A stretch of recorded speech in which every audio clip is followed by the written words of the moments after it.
My name is Miranda Gray, and let me give you guys an update on the genocide unfolding in the Democratic Republic of the Congo. Let's start with the civilian impact. So, armed violence in eastern DRC continues to exact a heavy toll on civilians this week, particularly in North Kivu and Ituri.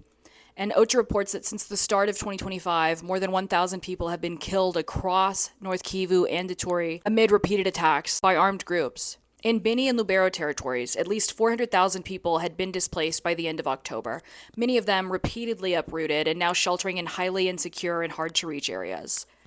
And in Ituri province, OCHA is sounding the alarm over rapidly deteriorating conditions in more than 60 displacement sites hosting nearly 280,000 people, mostly women and children. Funding cuts in October forced humanitarian partners to halt camp management activities that were crucial for protection, safe water, sanitation, emergency education, and basic shelter. And as a result, displaced families are increasingly exposed to violence, exploitation, and unequal access to aid. And authorities estimate that over 1 million people remain displaced in Ituri.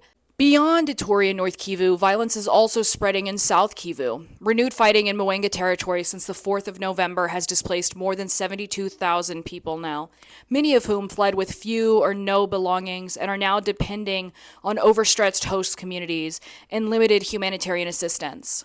The RCRC warns that civilians in parts of Ituri remain trapped in a murderous cycle of attacks, with families returning to burned homes and looted villages, and repeated displacements eroding any remaining coping capacity. And attacks on health services have further undermined civilian survival.